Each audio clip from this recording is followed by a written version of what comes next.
세상의 모든 정보 윤인구입니다.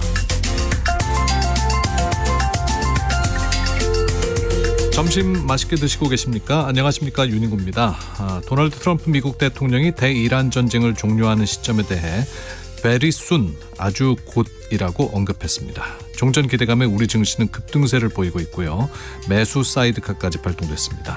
변동성이 커질수록 투자의 기준과 원칙 더욱 중요하겠죠. 동학개미의 스승 박세익 대표와 현명한 대응 전략 살펴보겠습니다. 한편 6월 3일 지방선거가 63일 앞으로 다가왔습니다. 여야 경선 경쟁이 본격화되는 가운데 정치권 판세는 여의도 현미경 코너에서 분석해보고요. 이어지는 지방선거 일꾼의 자격 코너에서는 민주당 전현희 서울시장 예비후보를 만나서 시정 구상 직접 들어보겠습니다. 믿고 듣는 시사, 여기는 KBS 1라디오 세상의 모든 정보 윤인구입니다.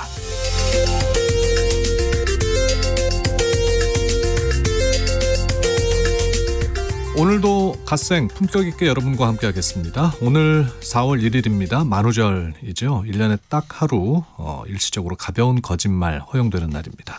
사실 사소한 거짓말은 저나 여러분이나 모두 조금씩 하면서 살고 있지 않습니까? 그렇다면 의학적으로 심리학적으로는 어디까지를 이게 정상적인 수준으로 볼 수 있을까요? 오늘 철학이 있는 수요일 철수야 코너에서 들여다보도록 하겠습니다. 그 전에 여러분의 이야기 먼저 듣고 싶네요. 새빨간 거짓말 말고요.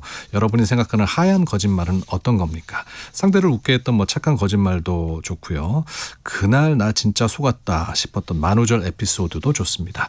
지금 바로 문자 보내주십시오. 샵 9730, 샵 9730으로 보내주시고요. 짧은 문자는 50원, 긴 문자 100원, 파트로 보내시면 무료입니다. 오늘 왜 콩이 아니고 팥이냐고요? 만우절인 오늘 KBS 콩이 까만 파트로 깜짝 변신했습니다. 어플 접속하시면 바뀐 디자인 직접 확인하실 수 있으니까요. 한번 들어오셔서 콩이 파트로 된 사연 보시고 문자도 주시기 바랍니다. 문자 추첨해서 주유권 보내드릴게요. 오르는 기름값보다 더 뜨거운 열정으로 여러분의 기름통을 채워드리겠습니다. 4월 1일 수요일 KBS 1라디오 세상의 모든 정보 윤인구입니다. 시작합니다. 듣는 것만으로도 앞서갑니다. 오늘 경제 뉴스의 핵심, 경제 인사이트 픽.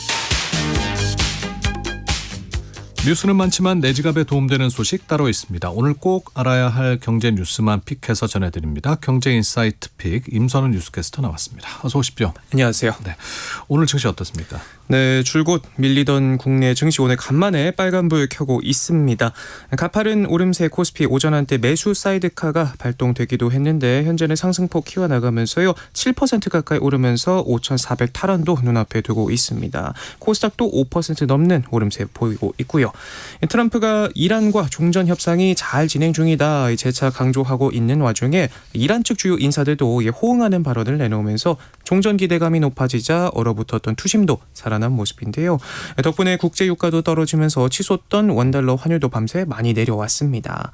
다만 아직은 국내 증시에서 외국인이 여전히 매도 우위를 보이고 있는 만큼 장중 수급적 변화가 더 있을지 상승폭 키워나갈 수 있을지 한번 체크해봐야겠습니다. 네, 어제 5,000선 밑으로 내려가는 거 아닌가 저는 보면서 좀 걱정했었는데 어제보다 한 300포인트 이상 올랐네요. 5,395.28 지금 코스피 지수 보이고 있습니다. 환율이 좀 떨어졌다고 얘기했는데 안심할 수준은 못 된다고 하죠. 네, 밤새 많이 내려오기는 했는데 전날 1,530원대까지 찍은 환율 여전히 1,500원대 높은 곳에 머물면서 글로벌 금융위기 때 이후 최고 수준에 있는 만큼 안심하긴 이릅니다. 유가는 뛰는 데다 특히 앞서 말씀드린 것처럼 국내 증시에서 외국인이 연거푸 손을 터는 악재가 겹친 터라 정부 대응은 백약이 무효인 상황에 빠지면서 시장에선 1,600원 선 붕괴까지도 우려하기 시작하고 있습니다. 네, 그러니까 상황이 이렇다 보니까 국내외를 막론하고 이제 시장 안전지대가 보이질 않는다 이런 말들이 많이 나오네요. 네, 피난처가 없다 이런 진단들이 곳곳에서 나오고 있는데요. 중동 전쟁의 그늘이 좀처럼 거치질 않으면서 오늘이야 잠시 반등했다고는 하지만 이 주식은 물론이고 채권과 금, 가상자산 등 가격이 동시에 추락하고 있습니다. 그러니까요. 위험 자산이 흔들리면 보통 안전자산으로 피신한다는 이 기존의 투자 공식도 통하지 않고 있는데 국내선 외국인이 팔아치운 같은 주식을 전부 받아내던 개인의 매수세도 약해지고 있습니다. 한때 130조 원을 넘기며 역대 최고치를 찍었던 예탁금 규모도 잠깐 새 20조 원 넘게 빠졌고요. 뉴욕 3대 지수 역시도 7개월 만에 최저 수준으로 내려올 만큼 안전지대가 보이질 않는 요즘입니다. 사두면 오른다던 금값도 각국이 치솟은 기름값에 금리 인상 카드를 만지작거리면서 17년 만에 최대폭으로 떨어졌을 때도 있고, 대표적인 안전자산으로 꼽히는 미국 30년 만기 국채 금리도 5%대에 육박한 데다 디지털금으로 불렸던 비트코인도 내리막을 걸을 만큼 가리지 않고 시장이 미끄러지는 요즘입니다. 정부에서는 이제 중동 사태 대응책 마련을 위해서 26조 원이 넘는 추가 경정 예산안 마련했죠. 네, 중동 전쟁으로 혹여 지갑이 다칠까 소비 심리가 위축되는 걸 막기 위해서 전쟁 추경안을 편성했는데요. 규모만 26조 원이 넘습니다. 통상 40일 넘게 걸리는 추경 편성을 역대 최단 기간인 19일 만에 마무리를 한 건데, 국회에 제출해 10일까지 본회의를 통과한 뒤에 빠르게 집행하겠다는 계획입니다. 네, 26조 원 안에 포함된 주요 내용들은 어떤 겁니까? 전체 예산의 절반에 가까운 40% 정도인 10조 1천억 원이 유가 대응에 쓰이게 되는데요. 네. 당장 피부에 와닿는 건 4조 8천억 원을 투입하는 피해 지원금입니다. 소득 하위 70% 3,588명의 국민이 한 사람당 10만 원부터 최대 60만 원을 받게 됩니다. 3,588만 명이요? 네. 예, 지원액은 사는 곳과 소득에 따라 달라지게 되는데 4인 가구 기준 대략 월소득 974만 원 이하가 될 걸로 보이고요. 정확한 대상은 건강보험료를 기준으로 산정한다고 하네요. 지원금은 지난해 지급된 이 민생회복 소비 쿠폰처럼 신용카드와 체크카드, 지역화폐 등으로 받아 지역 상권에서 쓸 수 있습니다. 또 어떤 것들이 있는지 소개해 주실까요? 네, 전 국민의 유류비 부담을 덜기 위한 석유 최고가격제 재원으로 5조 원이 투입이 되고, 대중교통 KPS 환급률을 한시적으로 확대하는 데도 870억 원이 쓰입니다. 산업피해 대응과 공급망 안정에는 2조 6천억 원이 배정됐는데, 수출기업 지원에 8천억 원, 또 수급이 불안정한 나프타와 석유를 비롯한 자원 확보에도 7천억 원을 씁니다. 이 밖에 민생, 일자리 예산도 있고, 또 고물가에 대응해서 농축수산물과 문화비 등의 할인에도 1천억 원의 예산이 보태지는데요. 정부는 초과세수를 활용해서 이 나라빚 없이 재원 마련이 가능하다 설명하고 있습니다. 이재명 대통령은 내일 국회에서 추경안의 신속 처리를 요청하는 시정연설을 할 예정이고, 국회는 오는 10일 본회의에서 추경안을 처리할 계획입니다. 네. 또 정부가 그 비축류를 활용한다는 그 대책은 뭡니까? 네, 이 비축유 스와프라는 걸 도입을 하는데요. 이 정부가 갖고 있는 비축유와 정유사가 나중에 확보하게 될 대체 물량을 맞교환하는 개념입니다. 쉽게 말해서 정부가 한시가급한 정유사에 일단 비축유를 빌려주고, 이후 정유사가 이 대체 물량 확보를 증명하면 이 물량을 정부 비축유 탱크로 돌려받는 방식입니다. 현재 국내 정유사 4곳 모두 비축유 스와프 제도를 활용하겠다 신청을 했고요. 이달과 다음 달 신청 가능 물량은 총 2천만 배럴이 넘는 걸로 추산이 되는 만큼 한동안은 그래도 수급 불안을 좀 지울 수 있지 않을까 기대가 됩니다. 네. 또 환율 안정법도 통과가 됐죠. 기대한 대로 서학개미들이 국내 증시로 돌아오고 있습니까?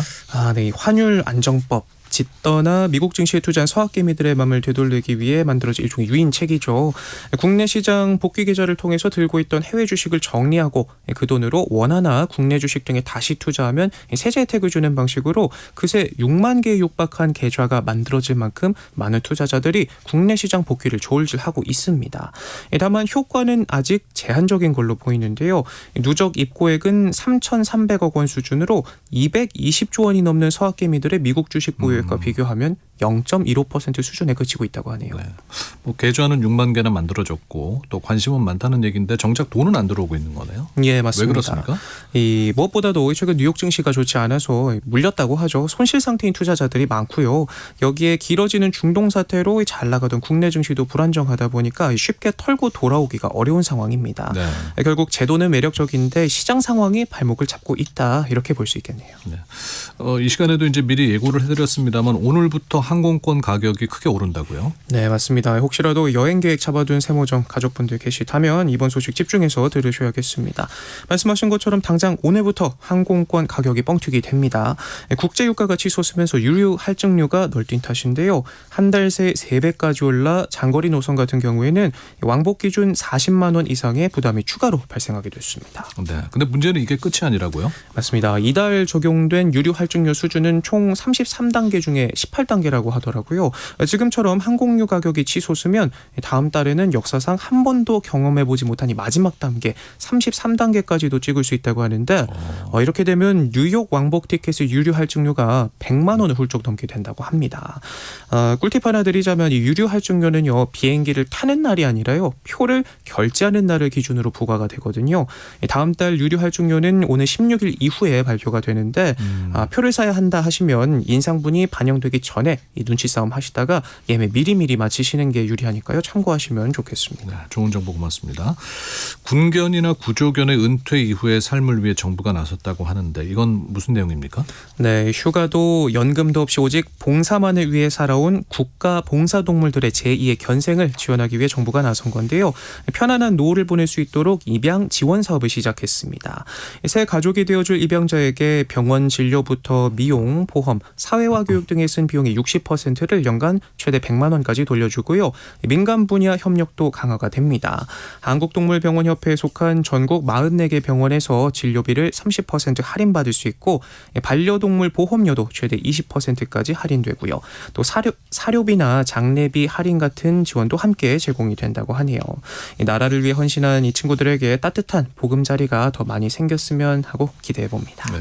오늘 이제 만우절인데요. 뭐 그냥 웃자고 뭐 친구들 사이에서 그냥 거짓말 가볍게 하는 분들 많이 계실 텐데 네. 경찰은 오히려 경각심 가져야 한다고 당부했어요. 맞습니다. 특히나 인터넷이나 SNS를 통한 허위 글에 대해 각별히 주의해야 한다 이렇게 경고했는데요. 예전에야 장난전화 수준에서 그쳤다지만 지금은 온라인에서 전파 속도가 워낙 빠르다 보니까 한 사람의 장난이 한순간에 실제 상황처럼 받아들여질 수 있다는 겁니다. 네. 실제로 한 학생이 백화점을 폭파시키겠다 올린 글에 수천 명이 대피하는 소동도 있었고 최근 BTS의 광화문 공연을 앞두고 생수병에 휘발유를 넣어 던지겠다 댓글을 단 50대 남성이 구속되기도 할 만큼 높아진 수위만큼이나 처벌도 강화되고 있습니다. 단순 장난이라도 공중협박죄나 공무집행방해죄가 적용이 될 수 있고요. 경찰력이 동원되면 손해배상 책임까지도 질 수 있습니다. 특히나 온라인에 남는 기록은 추적이 가능하기 때문에 반드시 이렇게 책임이 따른다는 점 기억해야겠고요. 웃자고 한 말이 누군가에게는 또 큰 불안이 될 수 있다는 그러니까요. 점, 만우절 장난에 대한 인식도 조금 바뀌어야 하지 않을까 싶습니다. 네, 저도 임선우 씨한테 거짓말 하나 하고 싶은데 막상 떠오르는 게 없네. 아쉽지만 다음을 기약해 보겠습니다. 네. 자, 경제 인사이트픽 임선우 뉴스캐스터와 함께했습니다. 고맙습니다. 고맙습니다. 자, 오늘 4월 1일 만우절, 여러분들의 하얀 거짓말 또는 만우절 에피소드 들어보고 있습니다. 김은주님, 30년 된 남편이 입에 침도 바르지 않고 예쁘다고 하네요. 실제로 예쁘셔서 그러는 거 아닙니까? 네, 하얀 거짓말이지만 기분 업입니다 하시면서 윤인구 씨 잘생겼어요. 목소리도 멋집니다. 이건 거짓말 같은데. 감사합니다. 예. 0389님, 할머니께서 늘 난 괜찮다, 안 아프다, 배부르다 하시던 게 하얀 거짓말 같아요. 월급 타서 블라우스 선물해 드렸었는데 입으로 많은 뒤 우리 손주가 힘들게 일해서 번 돈으로 산 거 아껴야지 하시다가 돌아가셨습니다. 거의 새 옷인 블라우스를 보고 펑펑 울었어요. 세상의 모든 할머니, 엄마들은 손주 자식들을 위해서 하얀 거짓말을 하시는 듯요. 사랑해요 할머니 하셨습니다. 3764님, 치매 초기 진단받은 친정엄마, 음식 간이 너무 짰지만 하나도 안 남기고 엄마 진짜 너무 맛있다 하며 다 먹은 적이 있습니다. 엄마가 부디 약도 잘 드시고 운동하시며 좋아지시길 정말 간절히 바라고 있어요. 저도 똑같은 마음으로 응원하겠습니다. 4433님, 거짓말 1순위는 당대 최고의 거짓부랭이 트럼프 같아요. 트럼프 당연 1등입니다. 예, 공감합니다. 예. 문자 보내주신 분들 감사드리고요. 세상의 모든 정보 윤인구입니다. 듣고 계신 시각 12시 34분 지나고 있습니다. 교통정보 듣겠습니다. 네, 이 시각 교통정보입니다. 지난주부터 노란 개나리가 길가에 흔히 보이기 시작했는데요. 이곳 여의도에서는 3일 금요일부터 시작되는 여의도 봄꽃축제 행사로 국회 뒤편 여의서로 봄꽃길의 전면 통제가 조금 전 12시 오늘 정오부터 시작됐습니다. 통제된 축제가 끝나는 다음 날인 다음 주 월요일 8일 오후 2시까지 진행되겠고요. 이 축제 기간 부근을 지나는 일부 버스 노선들은 무정차 통과할 예정입니다. 다음은 오후 작업 구간들인데요. 올림픽대로 잠실 쪽 이수교차로 진출 램프가 부분 통제되며 뒤로는 여의 상류 부근부터 하위 차선을 중심으로 많이 밀리고 있고요. 구리 쪽 강변북로는 동호대교 부근 4차로에서 동부간선도로 성수 쪽도 월릉 분기점 2차로 막고 작업하면서 뒤로 여파받습니다. 한편 영동선 인천 쪽 부곡 부근의 노면 보수작업 여파가 오늘 오전 7시부터 계속되고 있습니다. 지금은 2, 3차로가 막혀 있어 뒤로 정체가 극심한데요. 미리 북수원 나두목에서 우회하셔야겠습니다. KBS 교통정보센터에서 공인혜였습니다. 금리 탓만하기엔 우리 인생이 너무 길다. 돈 버는 재미. 요즘 시장 참 어렵다는 말씀들 많이 하시죠. 오르면 오른 대로 또 내리면 더 불안한 장세가 이어지고 있는데요. 돈 버는 재미, 오늘은 신간 주식으로 부자 됩시다를 통해서 투자의 본질을 다시 짚어보고 있는 박세익 채슬리 투자자문 대표와 함께합니다. 어서 오십시오, 대표님. 안녕하세요. 우리가 1월 초에 뵀었고 이제 한 2개월, 3개월 만에 뵙는 건데 그동안 참 많은 일들이 있었네요. 아유, 특히나 이 3월달 시작하자마자 네. 이틀 만에 지수가 20% 빠졌거든요. 그러니까. 그런데 1, 2월 달은 또 2달 만에 지수가 48% 올라가지고요. 그렇습니다. 2달 만에 48% 오른 거는 또 사상 최대였었습니다. 네.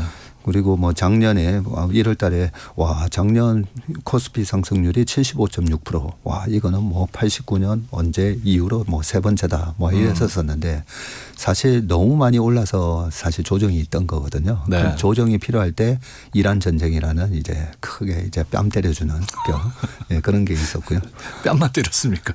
어디 굉장히 얻어맞은 느낌인데요. 기절하는 사람들도 좀 많을 겁니다. 네. 뭐 웃지만 이거 웃을 수 없는 네. 현실인데 그래도 그 와중에 반가운 소식이 하나 있습니다. 우리 박 대표님 책 내셨더라고요. 예. 주식으로 부자 됩시다. 네. 네. 제가 책 제목을 뭘로 할까 하다가 네. 사실 부자 되려고 주식하는 거잖아요. 그렇죠. 네. 그런데 사실 연예인 주식 스토리를 들어보면 다 주식으로 망한 스토리 많이 얘기하시잖아요. 네. 그리고 실제 연예인뿐만 아니라 일반 투자자분들도 좀 마찬가지죠. 마찬가지입니다. 저희 펀드 매니저들 출신도 보면 제가 보니까 10명 중에 한 2-3명 주식으로 부자 된 것 같고요. 나머지는 솔직히 주식으로 돈 못 버신 분들도 많거든요. 전문가들조차도. 네. 예, 그래서 어떻게 보면 모든 분야가 축구 선수, 야구 선수, 골프 선수 다 보면 다 선수한다고 다 돈 버는 건 아니잖아요. 맞아요. 네. 그런데 그러면 일반인들은 주식으로 해서 돈 못 버는 건가라고 보면 또 그것도 아니에요. 일반인 분들 중에서도 주식으로 부자된 분이 많으신데 사실 생각해 보시면 전 세계 주식 부자 1등은 앨런 머스크잖아요. 네, 앨런 머스크 주식 전문 투자자 아니잖아요. 네. 예, 빌 게이츠가 재산이 얼마다 이런 거 보면 다 주식 부자거든요. 그리고 연말 되면 우리나라 재벌 순위에서도 재벌 총수가 재산이 얼마고 다 주식 부자잖아요. 네. 그래서 거기 어떻게 보면 답이 있는 겁니다. 주식으로 왜 망했느냐? 잡주해서 그렇고요. 네. 네, 주식으로 돈 번 사람들은 결국은 보면 우량주해서 그런 겁니다. 그래서 우리가 일반인들도 얼마든지 주식으로 부자가 될 수가 있는데 그 어떻게 부자가 되는가에 대한 잘못된 어떤 원칙이라든지 뭐 리딩방이라든지 이런 걸 통해서 우리가 주식으로 돈을 못 버는 거지 어떻게 보면 돈을 주식으로 부자 되는 방법은 굉장히 간단하다. 네, 그래서 오늘 이 요즘 같은 혼란스러운 장에서 어떻게 하면 좀 안전하고 돈을 벌 수 있는 방법은 무엇인지 물어보고자 박 대표님을 모셨습니다. 근데 이번 내신 책 주식으로 부자 됩시다. 이게 시점이 적절한 시기에 나온 책인가요?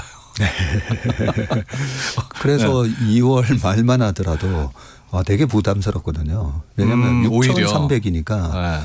주식으로 부자 되는 핵심 원칙 중에 하나가 일단 우량주 하는 거. 네. 두 번째는 쌀 때 사야 됩니다. 쌀 때. 네, 쌀 때 사야 되는데 2월 달에 6천을 넘어가니까 저희 이제 고객 안 받습니다 했었거든요. 안 받습니다. 왜냐하면 이 가격대에 아무리 전문가라도 6천 이상에서 들어가서는 수익 내기 어려울 것 같으니까. 네. 그래서 두 번째 원칙은 쌀 때 사야 되는데 다행히 3월 달에 지수가 20%나 빠졌었고 나스닥이 그저께만 하더라도 장중 고점 대비 마이너스 15%까지 빠졌었거든요. 예. 그리고 우리가 잘 아는 그런 위대한 기업 중에 넷플릭스 이런 거 고점 대비 45% 빠져 있어요. 예, 이런 거 보면 저는 우리가 무슨 부동산 얘기할 때 강남 불패 이러잖아요. 그러면 그런 우량한 기업도 사실은 불패거든요. 그런데 네. 강남 아파트는 반토막이 안 나도 그런 우량한 기업들은 마이너스 50%에 살 기회를 준다는 거죠. 그런데 언제 기회를 주냐? 이란 전제, 트럼프의 관세 폭탄, 예, 페드의 고금리. 예, 이럴 때 주식을 우량 주식을 싸게 살 수 있는 기회를 주는데 그때는 또 무섭잖아요. 그러니까 떨어지니까 무서우니까. 또 바닥인지 아닌지 네. 더 나락으로 갈지 뭐 그런 걱정들이 되시는 거 아니겠습니까? 딱 지금 말씀하신 그 부분에서 더 떨어질까 봐 못 사는 거거든요. 그런데 고점 대비 우량 기업은 30% 40% 빠지면 그냥 고점 대비 30% 빠졌다라고 했을 때부터 머릿속에 백화점에서 샤넬백을 마이너스 30%에 세일을 해 주는구나. 네. 제가 알기로는 저는 샤넬백 이런 거 사본 적이 없는데요. 세일을 안 한다면서요. 세일, 명품들 세일 잘 안 하죠. 네, 안 하는데 거의 안 하죠. 명품 주식은 세일을 해 준다는 거죠. 네, 그 개념으로 우리가 무서울 때 주식을 사면 되는데 어제 아니 근데 그 말씀에 또 하나 저 꼬리 물어서 여쭙자면은 사실 삼성전자 주식이 작년 초만 해도 뭐 엄청 지금의 반의 반토막 맞습니다. 이었었잖아요. 5만 원 살짝 깨졌었습니다. 네. 재작년에. 그러면은 명품에도 불구하고 그렇게까지 내려갈 수 있었던 리스크는 또 생각을 해봐야 되는 거 아닙니까? 네, 좀 좋은 질문을 해주셨는데 모든 명품 주식조차도 엔비디아 마이너스 70%씩 났었고요. 넷플릭스 마이너스 70%, 메타도 마이너스 70% 났었습니다. 22년도에. 삼성전자 5만 원 깨졌을 때 많은 분들이 뭐 그때는 600만 명 이상의 주주분들이 계셨었잖아요. 네. 지금은 420만 명으로 많이 줄었는데 삼성전자 21년 고점이 96,800원이었거든요. 예. 그런데 49,900원 찍었으니까 삼성전자는 사실 마이너스 50% 안 났어요. 근데 삼성전자만 쳐다보고 계신 분들은 뭐야 우리나라 주식은 역시 안 되는가 봐 이렇게 생각하셨는데 마이너스 50% 많이 납니다. 네, 그래서 명품 주식도 변동성이라는 것 때문에 우리가 투자하기 어려운 겁니다. 네. 자, 오늘 이 시간에 이제 하나하나 좀 여쭤보면서 그 고민을 좀 풀도록 하겠습니다. 7360님께서 주식 깡통만 9번 차고 지금은 쉬고 있으시다고. 네. 행복한 투자, 건강한 삶으로 터닝 포인트가 되고 싶습니다. 하셨습니다. 오늘 그래서 어깨가 더 무거우실 것 같아요, 박 대표님. 근데 요즘 그 피난처가 없다는 얘기 많이 하더라고요. 네. 뭐 주식, 채권, 뭐 금 포함해서 뭐 코인도 그렇고 가격이 다 떨어져서 말이죠. 그게 저희는 여러 가지 이제 분석을 많이 하거든요. 우리가 산을 올라가는데 날씨 중요하지 않습니까? 그죠? 바다 여행을 가더라도 날씨가 되게 중요하잖아요. 그러면 뭐 우리가 지금이 어떤 때인가 보면 2026년인데 2026년은 어떤 해인가 생각해 보면요. 네. 미국의 중간 선거가 있습니다. 네. 그러면 4년 전에 미국의 중간 선거가 있었던 2022년 장이 안 좋았잖아요. 네. 2018년 또 4년 더 거슬러 올라서 2018년도 장이 안 좋았어요. 2014년도 별로 장이 안 좋았습니다. 2010년 공교롭게 4년 주기로 그렇습니까? 네, 2010년에는 그리스 사태 이런 게 터졌었고요. 네. 자, 그래서 왜 이렇게 중간 선거가 있었던 해가 주가 퍼포먼스가 안 좋았을까 생각해 보면 중간 선거에서 보통은 보면 미국이 공화당 대통령이면 하원이 민주당으로 바뀌잖아요. 네. 거의 90% 확률로 바뀝니다. 그러면 대통령이 강력한 대통령의 어떤 정책이 제동이 걸리는 거 아닌가 그런 불확실성 때문에 보니까 희한하게도 중간 선거가 있는 해가 코인도 안 좋고요. 코인 2018년도에 시작할 때 2,800만 원이었던 게 딱 1년 만에 350만 원 떨어지거든요. 예. 2022년에는 8천만 원에서 2천만 원 갔었어요. 그 2천만 원이 이번에 1억 7천 갔지 않습니까? 그래서 아까 제가 날씨를 말씀드렸는데 우리가 이 절기 희한하게 춘분이 되면 따뜻한 공기가 이제 시작되고 하는 것처럼 4월이 되면 벚꽃이 피고 하는 것처럼 이 퀀트를 분석하는 사람 입장에서는 26년은 일단은 좀 조심해야 돼. 보수적으로 투자해야 돼. 그러다 보니까 그 잘 나가던 코인도 뭐 3억 간다 했는데 반토막이 났잖아요. 네. 네. 그렇게 주식들도 좀 이렇게 약세를 보이는 현상이 있고요. 그렇다고 해서 뭐 26년 내내 약하지는 않고요. 이렇게 한번 뺨을 맞고 나면 가격이 싸지지 않습니까? 싸지면 또 스마트 마니들이 들어오면서 또 반등이 들어가고 그래서 전체적으로 보면 뭐 피할 곳이 없어 이런 이유가 그런 중간 선거가 있는 해가 특히나 조금 자산 시장에 있어서 조정을 겪는 해다 이렇게 보시면 될 것 같습니다. 그렇군요. 그러니까 날씨가 좀 변덕스럽다는 얘기네요. 네, 특히나 중간 선거가 있는 해는 날씨가 변덕스럽습니다. 근데 보통은 뭐 이렇게 뭐가 안 좋으면 뭐가 좀 좋고 뭐 지금같이 변동성이 많을 때는 뭐 안전자산이라 불리는 자산들의 뭐 가격이 올라가기도 하고 그러는데 지금은 다 같이 동시에 하락하고 있단 말이죠. 예, 그것도 참 좋은 질문을 해주셨는데 보통은 보면 주식이 올라갈 때는 채권이 좀 안 되고 예. 주가가 딱 빠지면 채권 금리가 빠지면서 채권 가격은 올라가고 보통 그래서 이렇게 채권하고 주식을 반반 해놓으면 약간 해지도 되는데 네. 올해는 지금 미국 시장 마이너스 채권도 마이너스입니다. 네, 10년 국채 금리 보면 올라가면서 그러니까요. 이 동시 약세가 있는 해가 간간이 있는데요. 그 간간이가 2022년에도 채권, 주식 동시 약세였고요. 뭐 멀리는 1941년에 그 진주만 공습이 있었을 때 있잖아요. 예. 1941년 12월 7일인데 그 해도 채권하고 주식이 동시에 안 좋았었습니다. 그다음에 베트남 전쟁이 있었던 68년인가 69년에 안 좋았고요. 그래서 그런 게 자주 있는 일은 아닌데 그런 경우도 있더라. 그런데 그런 경우가 언제였냐면 전쟁이 있었던 해. 전쟁이 있다 보니까 경기는 안 좋은데 물가가 올라가면서 금리가 그 금리는 기대 인플레이션과 실질 금리의 합이잖아요. 네. 그래서 기대 인플레이션이 올라가면서 채권 금리 올라가면서 채권 가격도 빠지고 전쟁의 이런 부분이 나중에 스태그플레이션이 되지 않나 이 두려움 때문에 주가도 빠지고 네, 그래서 최근에 이 동시에 떨어지는 현상이 나타나고 있는 겁니다. 네. 요즘 그 인플레이션 얘기 많이 하시잖아요. 과거에는 이제 인플레이션일 때는 뭐 그 자산 가격도 같이 오른다라고 했었는데 네. 지금은 또 그렇지도 않은 것 같습니다. 맞습니다. 보통은 이 마일드한 인플레이션이 있을 때는 물가가 올라가니까 경기가 좋다는 뜻이잖아요. 그러면서 자산 가격이 원래 올라가야 되는데 우리가 22년도에 물가가 너무 올라가 버리니까 페드가 공격적으로 금리를 올리면서 물가를 잡기 위해서 네. 기업 투자하지 마. 개인 소비하지 마. 보통 우리가 소비나 투자를 내 돈만 가지고 하는 건 아니잖아요. 돈은 빌려서 하잖아요. 네. 신용카드 마찬가지죠. 그런데 금리가 올라가 버리면 소비가 위축되고 투자가 위축되면서 그렇게 물가를 잡기 위해서 금리를 올리다 보니까 지금 여전히 미국의 금리가 4.3% 고금리지 않습니까? 네. 그렇죠?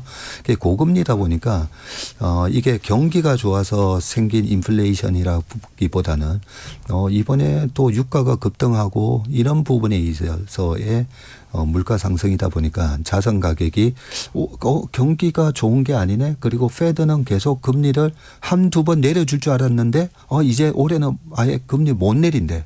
이런 전망 때문에 자산 가격이 좀 주춤주춤하는 그런 모양을 보이고 있습니다. 네. 이번에 그 내신 책에 보면은 그 관상 영화를 빗대어서 이제 설명하신 게 있더라고요. 네. 주식도 이제 바람을 잘 살펴야 한다. 네. 이게 무슨 뜻인지 좀 부연 설명을 해주신다면. 네. 제가 이 주식으로 아까 우리 전문가들조차도 나가서 혼자 전업으로 했을 때 돈 버는 선수들이 비율이 한 20%밖에 안 됐다 했잖아요. 예. 근데 공통된 특징이 뭐냐면요. 큰 흐름을 보지 못하고 내가 좋아하는 주식만 쳐다봤을 때 그런 위험에 닥치는 경우가 많습니다. 네. 그래서 이 관상에서 영화에서 송강호 씨가 나중에 아들 이종석 씨 이렇게 이정재 화살에 죽고 나서 나중에 한명아한테 그럽니다. 아, 내가 사람의 얼굴에 관상만 봤지 시대의 흐름을 못 봤다는 거죠. 네. 네. 그래서 보통 보면 그 간단한 얘기가 2007년 6월 달에 아이폰이 나왔거든요. 네. 그러면서 2007년도에 애플 주가가 되게 세게 올라갔었어요. 그런데 2008년도에 금융위기가 왔지 않습니까? 예. 애플 주가가 76% 빠집니다. 76%나 빠졌어요. 67% 빠진 것 같은데요. 그때 아마존도 한 70몇 % 빠졌고요. 그게 기업이 나빠서가 아니다는 거죠. 네. 관상만 보면 와 대성할 사람인데 펀더멘탈 좀 내가 좋고 왕이 될 상인가. 예, 왕이 될 상이신데 시대의 흐름이 예, 그래서 이 주식을 할 때 저희 같은 경우는 저 같은 경우는 살아남은 이유가 매일 아침 와서 하는 게 미국 시장 분석, 네. 중국 시장 분석까지 저희는 합니다. 네. 예, 시장을 그 시대의 흐름을 계속 보는 거죠. 그다음에 우리가 또 바람이라고 했는데 요즘은 뭐 AI 바람이 부네. 요즘은 트로트 바람이 부네 이러잖아요. 그 케인즈가 그런 얘기를 했었거든요. 주식은 미인되다고. 네. 네, 그러면 저는 그렇게 비유를 많이 하는데요. 우리가 지금 주식 시장이 어떤 오디션 프로그램인가 슈퍼스타 K인가 아니면 히든싱어인가. 그 트렌드를 잘 읽어야 네. 한다. 히든싱어는 똑같이 모창을 잘하면 우승이잖아요. 네. 근데 슈퍼스타 K나 이런 데서 똑같이 김광석 씨 목소리를 따라하면 모창하세요? 네, 우승은 못하는 거죠. 그렇죠. 그래서 지금 이 시대에 투자자들이 관심을 갖는 이 기준은 뭔가. 그게 어떻게 보면 그 관상에서 얘기하는 파도를 일으키는 바람이 뭔지를 보라는 거죠. 그러면 많은 분들이 궁금하시는 거는 지금 바람은 어디로 불고 있는 겁니까? 흐름은 어떻게 봐야 되는 겁니까? 와, 지금 바람은요. 얼마 전까지 AI 바람이 불었었잖아요. AI? 네, 네. 그렇죠. 그러면 이 AI 바람이 이제 끝난 거 아니야? 네, 끝난 거 아니야라는 얘기가 이번에도 뭐 터보 퀀트 뭐 이러면서 메모리 이제 수요가 확 줄어들 거래. 네. 그래서 네. 또 뭐 삼성전자니 SK 하이닉스니 또 아마 확 빠졌거든요. 출렁였잖아요. 네. 미국의 마이크론 주가도 30% 빠졌습니다. 네. 그러면 AI 바람이 끝난 거야. 우리가 이걸 알아야 되는데요. 과거에 보면 PC 사이클, 그다음에 모바일 사이클, 온라인 사이클 했을 때 그 흐름이 이 큰 패러다임 변화가 일어나면 최소 10년 가거든요. 네. 1920년도에 자동차가 발명되면서 엄청나게 이제 자동차가 많이 마차를 대체하게 되는데 1950년도에 미국의 시가총액 1등이 누군가 보면 제너럴 모터스였습니다. 30년 걸리고요. 1980년 제가 89학번이니까 89년에도 뭐 386 컴퓨터 막 썼었거든요. 네. 그리고 486, 586 넘어갔었잖아요. 1980년에도 IBM이 1등이었고요. 시총 네. 1등. 85년에도 IBM이 1등이었고 네. 90년에도 마찬가지입니다. 그런 식으로 이번에 AI 바람이 챗GPT가 쏘아올린 AI 바람인데 22년 11월이었잖아요. 네. 23, 24, 25 이제 4년째 들어가는데 이 AI 바람이 이제 끝났다? 아니고요. 왜냐하면 왜 아니다라고 확신할 수 있냐면 지금 1등이 누구죠? AI에 우리가 뭐 챗GPT가 됐든 뭐가 됐든 지금 1등이 확고한 1등이 누군가? 온라인 전자상거래는 아마존이 확고한 1등이 됐잖아요. 그런데 지금 챗GPT를 비롯해서 제미나이, 엔스로피 1등이 누군지 모릅니다. 그래서 그 1등이 확고하게 1등이 될 때까지는 이 2, 3등, 4, 5등이 계속 투자를 할 수밖에 없어요. 네. 그래서 AI 사이클의 이 AI 인프라 사이클의 바람은 지금 잠시 이렇게 약간 잠시 바람이 잘 잦아든 것 같아도 이 흐름은 최소 내년 말 29년 정도까지 간다 봅니다. 버블은 아니다. 네, 아직 버블도 아닙니다. 네. 단순하게 투자해야 된다라고 말씀을 하셨어요. 단순함이란 뭡니까? 그 스티브 잡스도 그랬고요. 단순함이 정교함의 궁극적인 표현이다라고 얘기할 것처럼 너무 포트폴리오를 복잡하게 짜지 말란 말씀이에요? 아니면 그건 다른 의미인가요? 맞습니다. 그 브라질 축구를 보면 설렁설렁하는 것 같은데 되게 잘하잖아요. 메시도 보면 움직임이 되게 간단해 보이는데 단순한데 잘합니다. 그래서 우리가 보면 너무 복잡하게 포트폴리오 지금 말씀하셨는데 막 이렇게 깔아놓으면 이도 저도 아니게 되거든요. 그래서 정말 주식의 고수들은 보면 내가 확실하게 아는 종목으로 이렇게 압축해서 많이 합니다.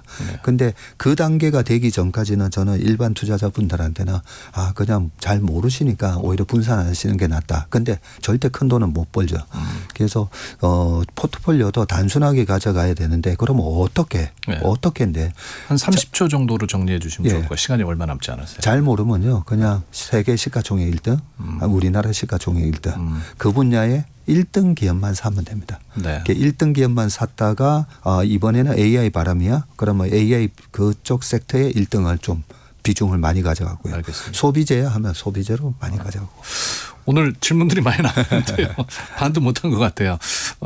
행복한 투자 방법 또 많은 분들에게 알려드리기 위해서 오늘 못다한 이야기 또 한번 자리해 주시면 감사하겠습니다. 네, 조만간에 다시 나오겠습니다. 네, 박세익 대표와 이야기 나눴습니다. 고맙습니다. 고맙습니다. 저희는 2부 1시에 뵙겠습니다.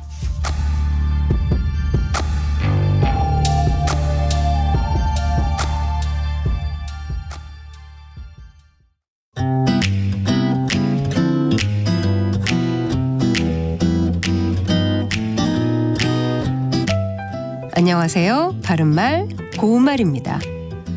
우리말 표현에 흥정이란 말이 있습니다.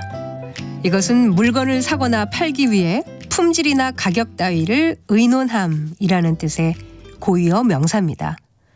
우리말 속담에 미지근해도 흥정은 잘한다라는 말이 있는데 이는 성품이 소극적이고 어리석더라도 사고 파는 일을 잘한다라는 뜻으로 누구든지 한 가지 재주는 갖고 있음을 비유적으로 이르는 말이죠.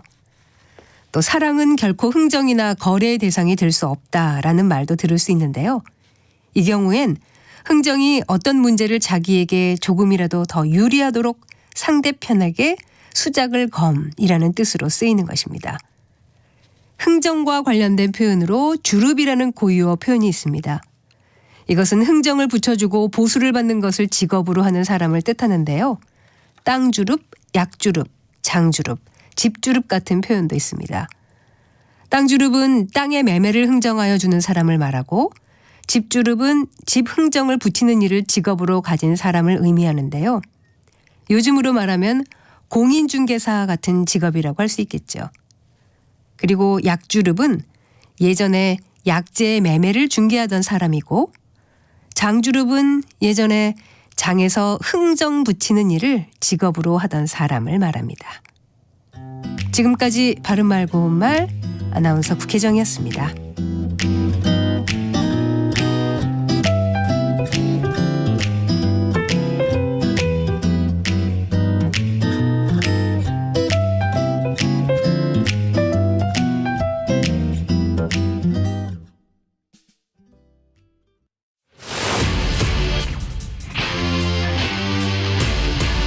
토론에 정답은 없습니다.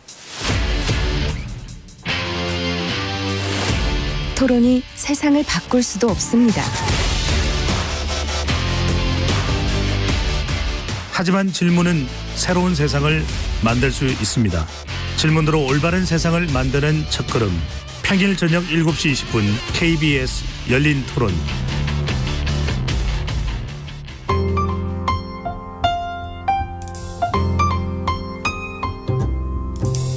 어떤 하루 보내고 계신가요?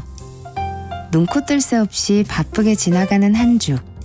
따뜻한 시선으로 하루를 마무리합니다. 당신을 위한 지식 쉼터. 오늘 밤 일라디오. 월요일부터 금요일. 매일 밤 10시 5분에 시작합니다.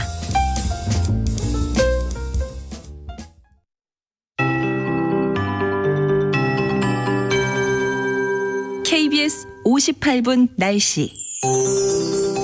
하늘이 흐리고 곳곳에 비가 내려 어제보다는 기온이 조금 낮습니다. 오늘 예상 낮 최고 기온은 서울과 대구 18도, 강릉, 대전, 광주, 부산, 제주 17도 등으로 어제보다 1도에서 4도 정도 낮겠는데요. 중부지방을 중심으로 예년 이맘때 기온보다는 1도에서 3도가량 높겠습니다. 지금 제주도와 남부지방, 경기 동부 곳곳에 약한 비가 산발적으로 내리고 있고 빗방울이 떨어지는 곳도 있습니다. 밤까지 제주도에는 5에서 20mm, 경상도에는 5에서 10mm, 경기 동부와 강원도, 충청 내륙과 전라도에는 5mm 미만의 비가 조금 오는 곳이 있겠습니다. 내일은 다시 하늘이 맑아지면서 전국적으로 오늘보다 기온이 오르겠고요. 당분간 예년 이맘때보다 포근한 날씨가 이어지겠습니다. 지금은 전국의 미세먼지 농도가 보통에서 좋음으로 나타나고 있는데요. 차츰 대기가 정체되면서 경기 남부와 충청, 남부지방은 차츰 먼지 농도가 오르겠고요. 내일은 국외 미세먼지의 영향으로 다시 전국 많은 지역의 공기가 탁해질 전망입니다. 한편 오후까지 동해안에서는 높은 너울을 주의하셔야겠습니다. 현재 서울의 기온은 16.8도입니다. 송소진입니다.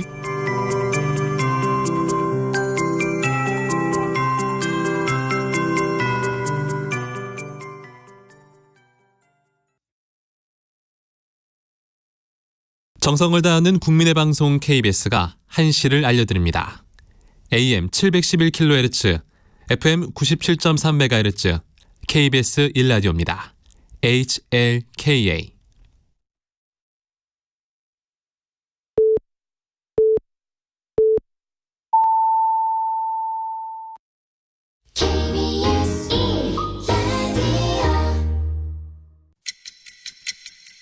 듣는 것만으로도 앞서갑니다.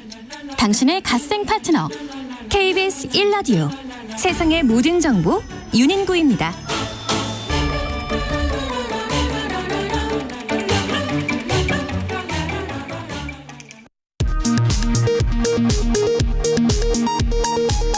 이 시각 라디오 정보센터 뉴스입니다. 지난달 수출이 861억 달러를 기록하며 역대 최대치를 달성했습니다. 3월 내내 이어진 중동 사태에도 사상 처음으로 월 수출 800억 달러를 돌파했습니다. 금융위원회가 이달 17일부터 다주택자가 보유한 수도권 아파트의 주택담보대출 만기 연장을 원칙적으로 금지하기로 했습니다. 정부가 농지 투기를 근절하고 농지의 실제 소요, 이용 현황을 파악해 체계적인 농지 정책을 수립하기 위해 다음 달부터 사상 처음으로 전국 농지를 전수조사합니다. 정부가 취약전 아동을 대상으로 국어, 영어 등을 하루 3시간 넘게 가르치는 것을 금지하기로 했습니다. 36개월 미만 영아에 대해선 전면 금지합니다. 지금까지 라디오 정보센터 뉴스 정원나였습니다.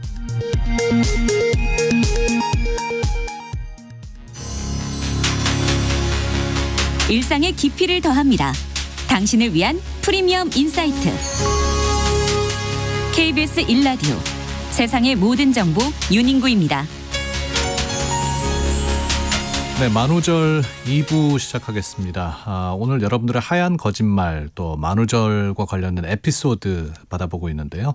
김기호님께서 지금은 천국에 계신 어머님이 70대 후반이실 때 늙어 보이냐고 물으셔서 사실대로 답변했다가 서운해하시는 모습에 당황한 적이 있었습니다. 예. 뭐라고 답해? 늙어 보인다고 답하셨어요? 나이 고하를 떠나서 정말 무조건 이쁘다고 해야 된다고 하시면서 그렇죠. 예. 요즘 70대는 사실 나이 들어 보이시도 않으세요. 70대 같이 보이시도 않으시잖아요. 네. 5974님, 아내와 싸우다가 예쁘면 다냐, 왜 귀엽고 난리야 라면서 하얀 거짓말을 했어요. 아내가 코웃음 치면서 기분 풀더라고요. 네, 아주 쉽게 싸움을 푸셨네요.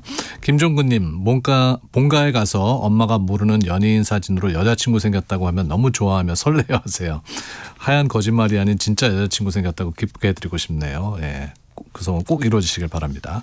0911님, 거짓말처럼 전쟁이 끝났으면 좋겠습니다 하셨는데 정말 이거는 현실로 이루어졌으면 좋겠네요. 문자 보내주신 모든 분들께 감사드리고요. 자, 2부 시작하겠습니다. 뉴스 너머의 맥락 정치판의 핵심을 포착한다. 여의도 현미경. 매일매일 차고 넘치는 정치권 이슈의 숨은 맥락을 짚어드리는 시간입니다. 여의도 현미경, 김수민 시사평론가, 박성희 시사저널기자 나왔습니다. 어서 오십시오. 안녕하세요. 네. 이정현 국민의힘 공천관리위원장 어제 사퇴했습니다. 그리고 새 공관위원장이 이제 내정이 됐죠? 네, 이정현 국민의힘 공관위원장 어제 사퇴했습니다. 이 사무총장이랑 이 법률지원단장 제외한 공관위원들 전원도 같이 사표를 던졌는데요. 네.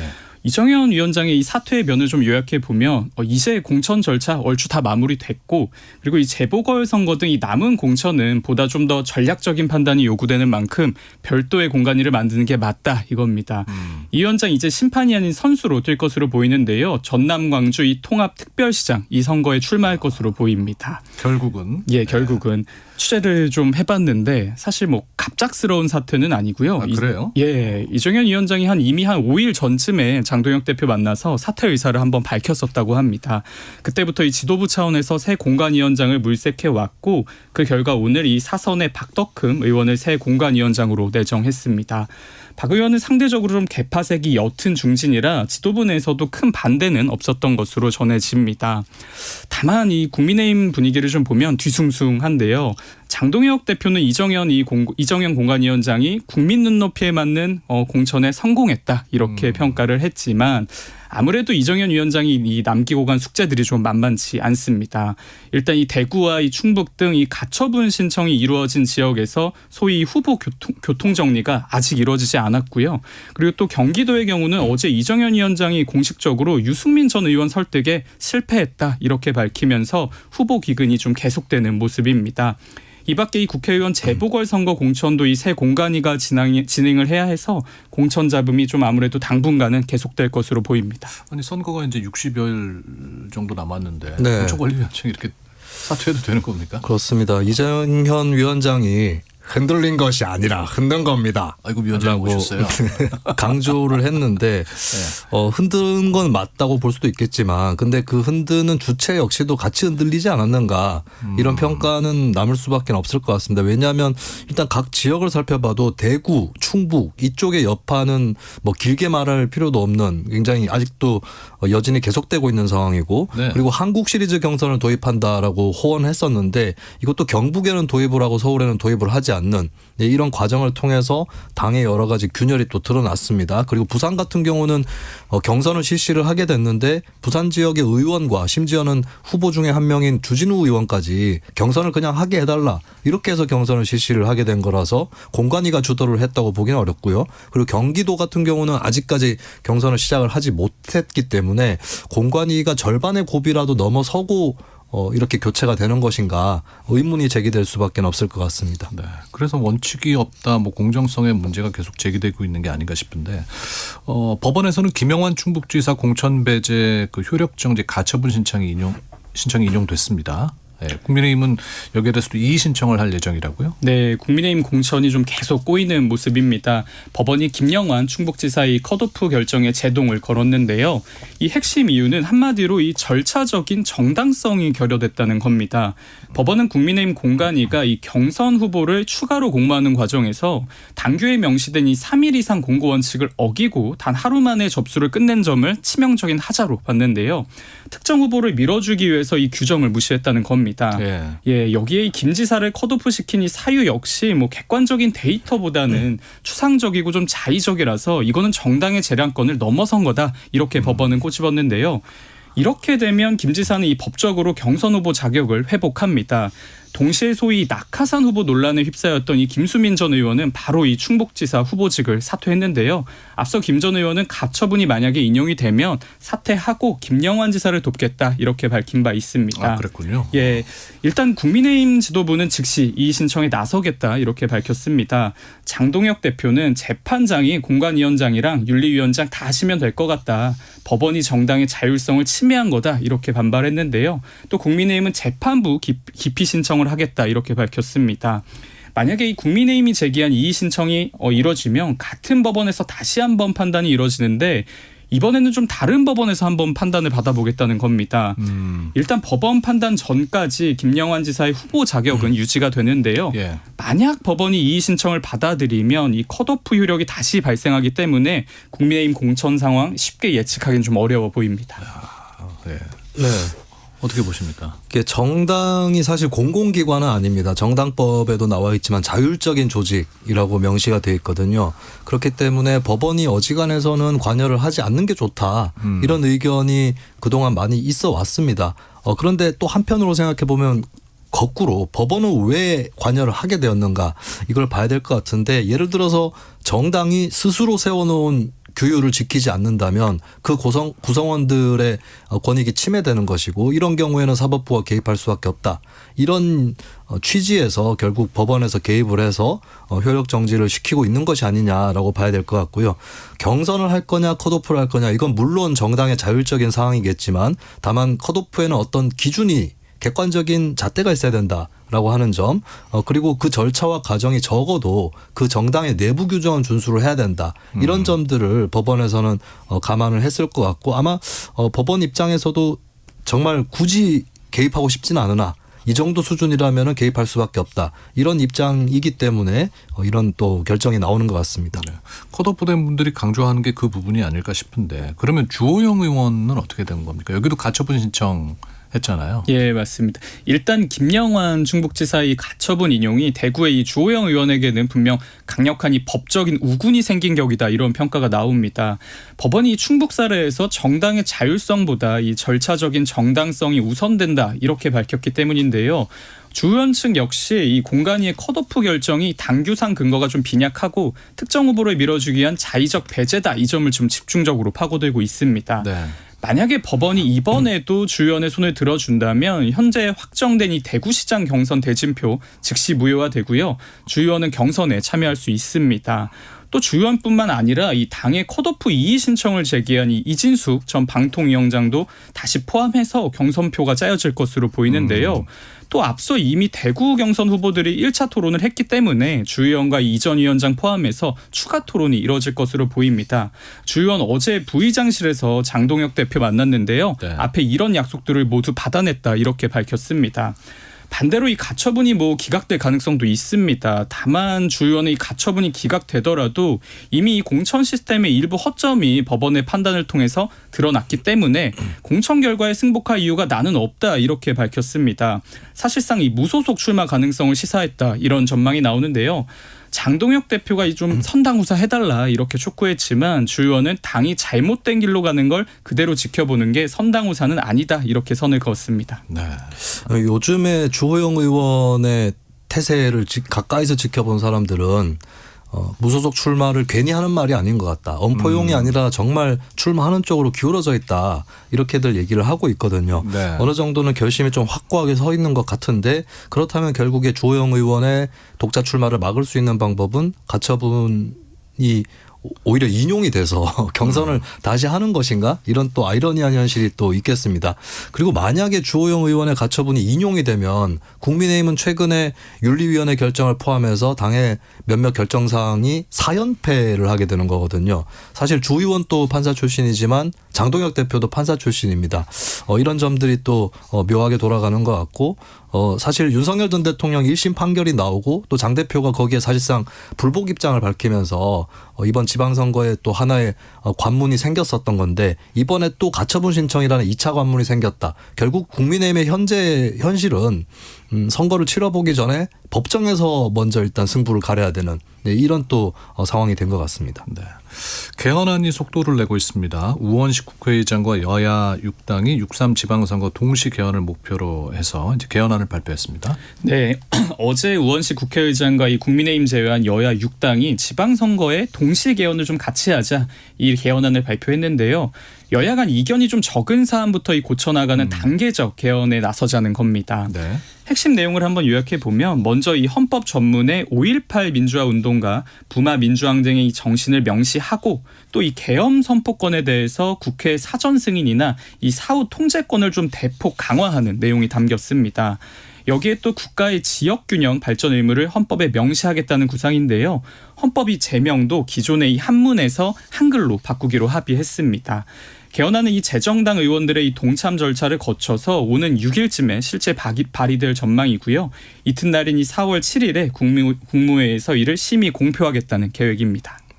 이번 개헌안 주요 내용을 보면 의제, 폭 이런 것들을 좁혔다라고 요약을 할 수 있을 것 같고요. 이거는 2025년에 우원식 국회의장이 경험했던 것에 스스로 좀 교훈을 얻은 결과이기도 한 것 같아요. 그 당시에 대선과 동시에 개헌 국민투표를 하자라고 우 의장이 제안을 했는데 근데 단계적 개헌을 얘기하면서도 1단계 개헌에 권력구조 개편을 넣었었거든요. 네. 근데 이 부분이야말로 가장 논란이 분분한 빨리 정리되기 어려운 그런 분야고 또 대통령 선거를 앞두고 있었기 때문에 상당히 역풍이 있었습니다.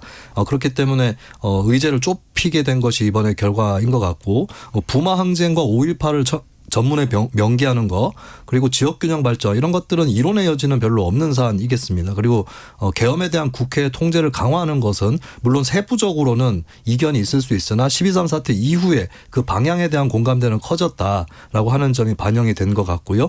근데 한 가지 왜 6개 정당이 이거는 빼고 얘기할까 좀 의문이 드는 것은 최근에 민주당을 포함해서 법률을 통해 사면법을 통해서 내란범이라든지 헌정 파괴 범죄자의 사면을 제한하는 그런 입법을 추진을 해왔거든요. 근데 그 입법에 대해서 위헌 소지가 있다라고 하는 논란이 계속 있었는데 헌법을 개정하면 가장 깔끔한데 왜 사면 제한에 대한 사면 금지에 대한 헌법 개정은 없는 것인가? 이 부분에 대한 또 답변은 필요한 것 같습니다. 네.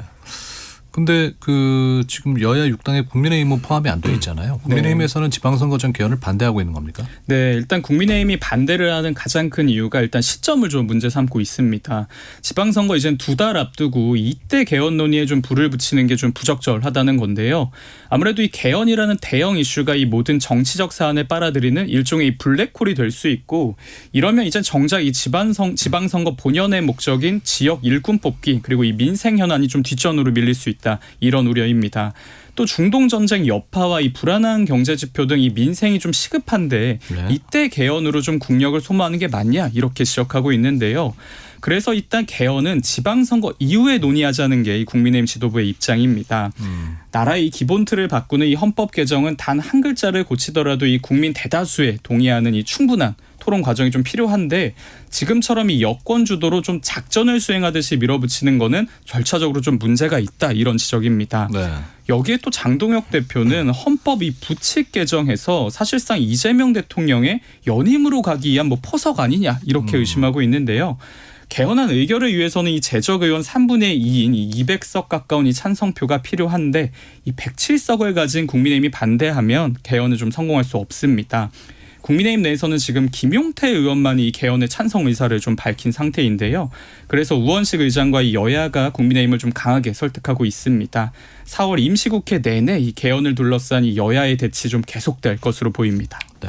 사실 국민의힘 입장에서도 부마 항쟁과 5.18을 전문에 명시하자 이런 부분은 거부하기는 어렵습니다. 5.18에 대해서도 전문 명시를 하자고 공약을 한 적도 있었고 또 지역균형 발전 이것도 부정할 수 없는 가치이기 때문에 국민의힘이 이거를 반대할 이유가 있는가 뭐 이런 생각을 6개 정당은 또 했을 것 같고요. 그리고 사실 여야가 합의를 해버리면 논란이 없어져 버리기 때문에 그냥 이게 지방선거 이슈가 역설적으로 안 된다라고 하는 점도 있겠습니다. 근데 그럼에도 국민의힘이 합의와 논의에 나서기 힘든 이유가 여러 가지가 있는 것 같은데 첫 번째는 계엄 요건에 대한 부분이 있거든요. 네. 이걸 굳이 얘기하면 12.3 사태를 계속 상기하는 그런 효과를 국민의힘이 우려할 수 있는 것이고요. 우리에게 선거에 도움이 되지 않을 것이다. 그렇죠. 그리고 두 번째는 국민의힘이 원하는 내용이 없다. 그러니까 우리도 이걸 원하니까 얘기하는 김에 같이 얘기해서 뭐 어떤 건 빼고 이건 넣고 해서 합의를 하자 이렇게 할 수 있는 동력이 생기는데 원하는 걸 뭐 얘기한 적이 있습니까? 그렇죠. 국민의힘이 지난 대선 전에 뭐 탄핵 국면 때는 개헌부터 하자 이런 얘기를 했지만 대선 이후에는 개헌을 어떻게 하자 이런 얘기를 한 것이 없기 때문에 원하는 게 없기 때문에 논의하기가 어려운 측면이 있고 세 번째는 당내 상황이 또 공천 준비에 난항도 있고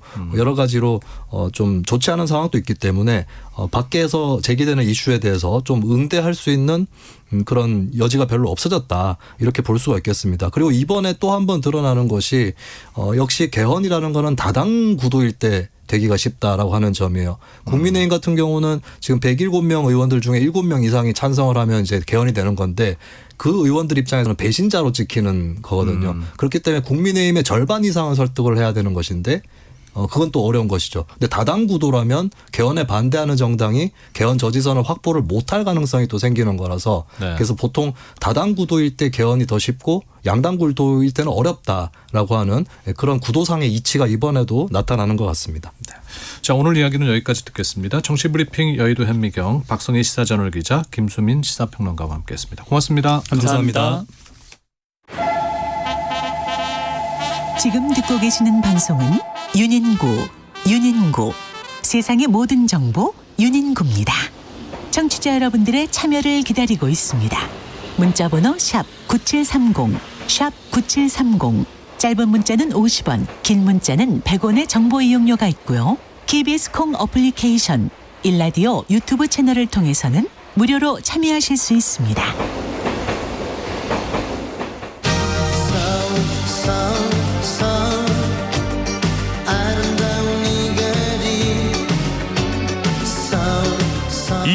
지방선거 정밀 타격 인터뷰 일꾼의 자격. 지방선거가 다가오면서 서울시장 선거 구도도 빠르게 달아오르고 있는데요.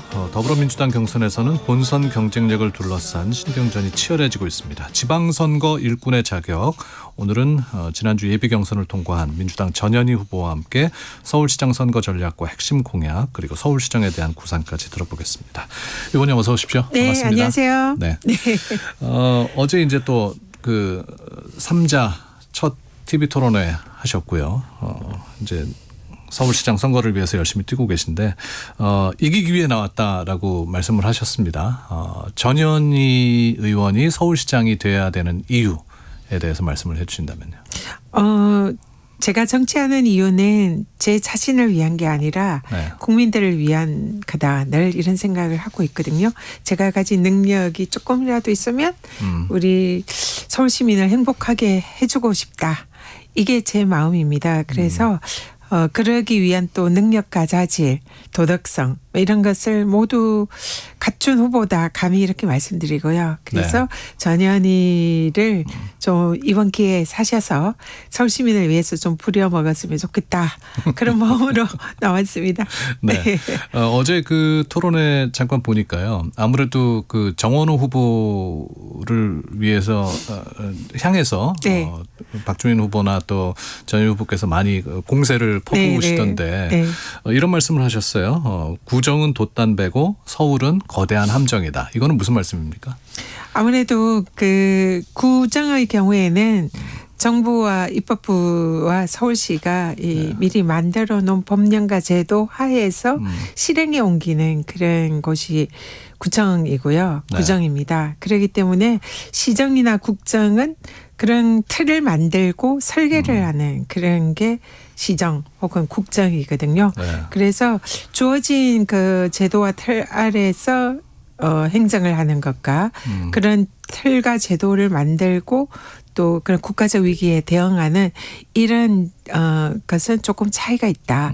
저 같은 경우는 국정을 경험한 그래서 장관급 국민권익위원장으로서 네. 대통령과 함께 국무회의에서 나라의 위기에 대응하고 또 국정을 그러니까 실제로 운영을 해본 그런 경험이 있기 때문에 좀 경험의 그 차이라든지 스케일의 차이라든지 이런 것을 이제 말씀을 드린 겁니다. 급이 다르다, 체급이 다르다 그러면 상대방은 좀 기분이 나쁠 수도 있겠는데. 그러니까 급이 다르다는 그런 이제 직설적인 표현보다 네. 해왔던 경험이 다르다. 그리고 서울시 경우에는 주어진 그런 틀 안에서 하는 게 아니라 항상 그 위기가 닥치고 또 그것을 헤쳐나가야 되고 그 정부나 국회랑 또 장관이랑 대통령과 함께 조율을 해가는 그런 일을 해야 하는 자리인데 그런 이제 경험을 해본 후보다 이걸 강조한 거죠. 네. 어제 그 민주당 서울시장 후보들 토론회 분위기 어땠습니까? 어제 어땠어요? 굉장히 분위기 좋았습니다. 네. 사실 그 토론회 하기 전에는 이른바 네거티브나 도덕성 검증 이런 게 있지 않을까 이런 이제 말씀들도 있었는데요. 어제는 거의 후보들이 약속이나 한 듯 네. 정책 검증에 집중을 했고요. 그래서 좀 밋밋했다 이런 말씀도 많이 하시더라고요. 아, 그래도 제가 본 전현희 그 의원님의 표정은 비장하시던데. 아, 그래요? 제가 어제는 네. 일부러 이 책상 위에 종이 위에 웃음, 네. 미소 이렇게 딱 해놓고 그렇게 써놓고 하셨어요? 네, 써놓고 혹시나 표정이 딱딱하고 긴장이 될 수도 있으니까 항상 웃자. 네. 그러면서 했는데도 역시 성공하지 못했군요. 비장함이 묻어났습니다. 아, 그렇습니까? 아무래도 이제 자당 후보들끼리의 또 경선이기 때문에 막 심하게 막 공격을 하거나 그러지는 못하실 것 같은데. 네, 아무래도 우리 그 3명 중에 누군가 한 명이 이제 민주당을 대표해서 서울시장 후보로 나갈 거잖아요. 그런 만큼 서로가 좀 한계를 좀 지키면서 또 보호해주는 그런 이제 분위기도 기본적으로 깔려 있고요. 그렇지만 우리 당을 대표해서 서울 시민들에게 자랑스럽게 실력 있는 그리고 도덕적 한결 없는 그런 후보를 내보내야 되고 그런 게 토론을 통해서 검증을 해야 되잖아요. 네. 그래서 그런 책임감도 아울러 느끼고 있습니다. 네. 그 정원우 후보의 부동산 공약이죠. 실속형 아파트에 대해서 이게 현실성이 있느냐라는 얘기를 하셨어요. 네, 어제 저는 이제 정책 검증으로 그 부분을 주거 부동산 토론에서 제가 질문을 했는데요. 실제로 정원호 후보의 실속형 아파트의 이제 공약이 민간 아파트를 70%의 가격으로 분양을 하겠다. 그래서 뭐 편의시설 같은 걸 네, 좀 그런 없애는. 걸 부대 시설을 네. 없애고 이제 거품을 쏙 뺀 아파트를 네. 분양을 하겠다. 그 공약이거든요. 근데 그게 제가 현실적으로 가능하냐. 일단은 그 시장 임기 동안 그래서 공급을 할 수가 있겠냐 이걸 질문을 했는데요. 제대로 답을 못한 것 같습니다. 근데 실제로 민간 아파트는 재건축을 통해서 분양을 할 때까지는 10년 이상 걸리거든요. 시간이 문제죠. 예, 항상. 그래서 네. 지금 서울에는 당장 주택 공급이 필요한데 네. 10년 이상 걸리는 그 아파트에 실속형으로 해서 분양을 하겠다고 한들 취지는 좋지만 현실성이 없다. 이 점을 지적을 한 거죠. 네. 또 하나 이제 정 후보님의 성동구 그 공공버스, 성동버스에 대해서도 비판을 하셨어요. 네, 성공버스는 성동의 공공버스를 이제 줄인 성공버스인데요. 네. 이게 사실은 원래 근거법이 장애인 등 교통약자를 위한 법입니다. 그래서 일반 대중교통의 경우에는 이미 그 간선버스가 있고 마을버스가 있고 네. 또 성동에는 셔틀 공공기관을 운영하는 셔틀 버스도 있습니다. 그래서 그는 서울시와 정부의 권한으로 다 지금 대중교통 체계하에서 운영이 되고 있고요. 다만 구청장의 경우에는 장애인 등 교통약자를 위한 보완적인 교통수단을 운영을 할 수 있습니다. 그 법에 의해서 성공버스가 만들어졌는데요. 네. 근데 실제로 장애인은 타지 못하는 버스입니다. 그래서 장애인을 위한 버스여야 하는데 정작 장애인은 타지 못하는 버스이기 때문에 이것은 법에 어긋나는 그런 버스다. 그리고 대중교통의 경우에 아까도 말씀드렸지만 시장이나 정부의 권한인데 구청장이 이 장애인 위한 버스를 한다는 명분하에 실제로는 출퇴근용의 일반 대중버스로 사실상 활용이 되고 있고 거기에 시민들의 혈세가 들어가는데 네. 그 부분은 좀 위법적이고 세금 낭비가 아니냐. 이미 기존에 있는 버스 노선과 대부분 중복이 되는 그런 노선인데 왜 그런 데에 공짜버스를 운영을 하느냐.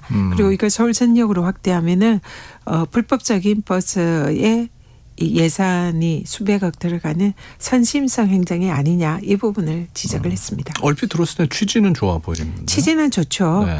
근데 취지대로 운영되지 않는 그게 문제인 거죠. 그래서 이게 위법성이 있다는 거죠. 장애인들을 태우고 교통약자들의 교통불편을 해소해 줘야 된다. 그 취지거든요. 네. 근데 정작 장애인을 타지 못하는 버스면 그거는 문제가 있는 거죠. 네. 또 하나 이제 정원호 후보가 성동구청장 시절에 성동문화원장을 재임용한 걸 두고 문제라고 지적을 하셨습니다. 이게 뭐가 문제라는 거예요? 그거는 정치권이랑 그 지금 세간에 이제 굉장히 문제가 있다고 이슈가 된 사안인데요. 성범죄 전력이 있는 그런 분을 임기 마지막에 이제 사실상 인사 발령을 한 게 아니냐. 네. 알박기 인사한 거 아니냐 이제 이런 의혹이 언론을 통해서 제기가 됐습니다. 네. 근데 거기에 대해서 일단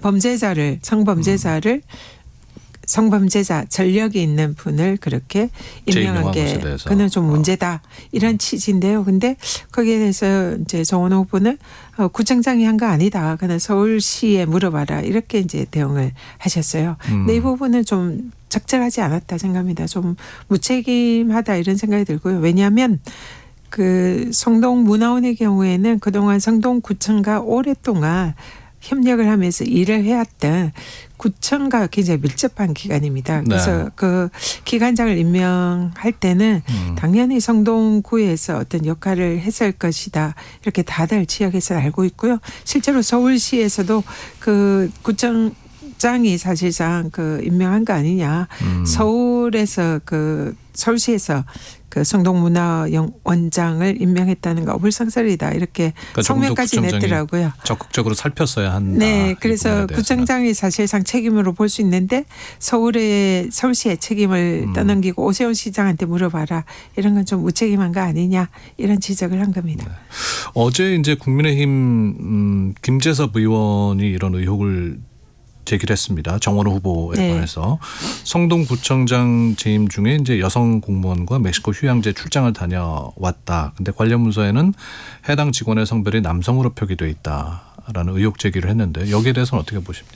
제가 정원호 구청 후보와 지금 경쟁하고 있는 사이이긴 하지만은 김재섭 의원의 그 의혹 제기는 저는 매우 부적절하고 부당하다 이렇게 생각을 합니다. 정 후보 측에서 이제 법적 대응을 하고 있는 거고. 네, 실제로 공무로 이렇게 출장을 간 건데 네. 거기에 동행했던 직원을 여성이라는 그런 이제 이름하에 또 뭐 마치 출장이 아니라 뭔가 문제가 있는 식의 그런 의혹을 제기를 하는데 이거는 여성으로서 사회에 진출해서 일을 하고 있는 여성들 그리고 공무원들에 대한 그 굉장히 모욕적인 그런 발언이다.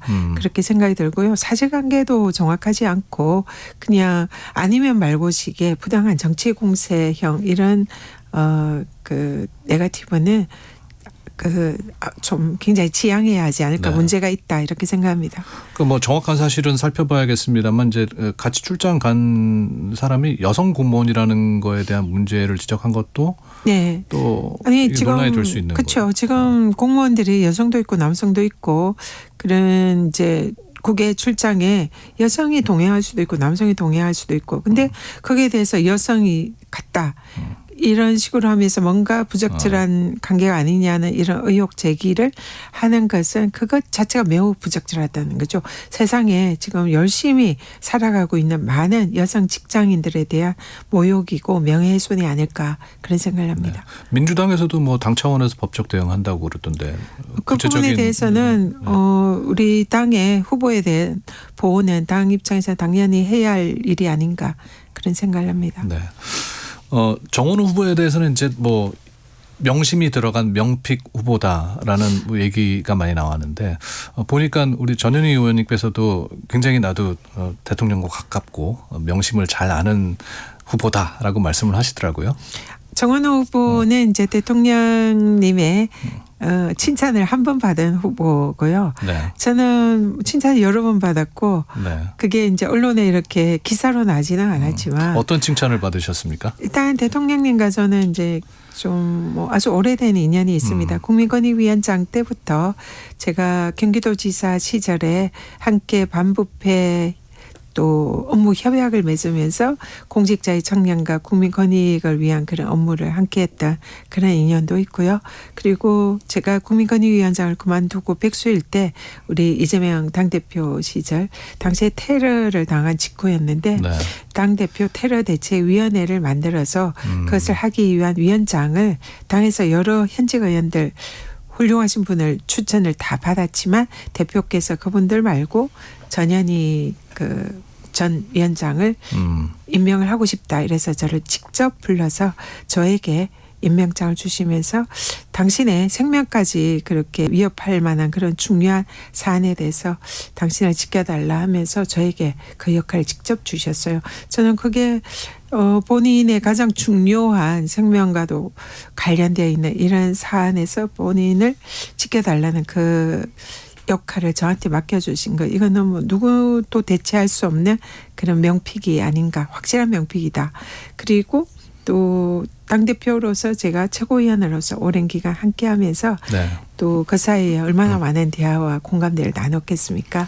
그 과정에서 뭐 굉장히 좋은 말도 많이 해주셨고 칭찬도 많이 해주셨고 저에 대한 믿음과 신뢰를 많이 표시를 해주셨고 이런 게 기사에 나는 건 아니잖아요. 아니 이렇게 관계가 돈독하신데도 불구하고 상대인 네. 정원호 후보는 한마디 칭찬에 쑥 그 인지도가 올라가고 네, 그런 게 좀 시점이 속상하지 중요한 것 않으세요? 같습니다. 속상하기보다도 제가 뭐 또 우리 시민들이나 보기에는 또 부족한 점이 있지 않았나 그런 생각이 들고요. 열심히 노력해서 시민들의 마음을 얻는 게 저의 본분이다 생각합니다. 네. 최근에 이제 대통령께서 제안한 그 출퇴근 시간대 고령층 지하철 무임승차 제한 네. 이게 또 논란이 되고 있더라고요. 여기에 대해서는 어떻게 생각하십니까? 대통령님께서 아예 그 제도 자체를 바꾸자 이런 말씀은 아니셨고요.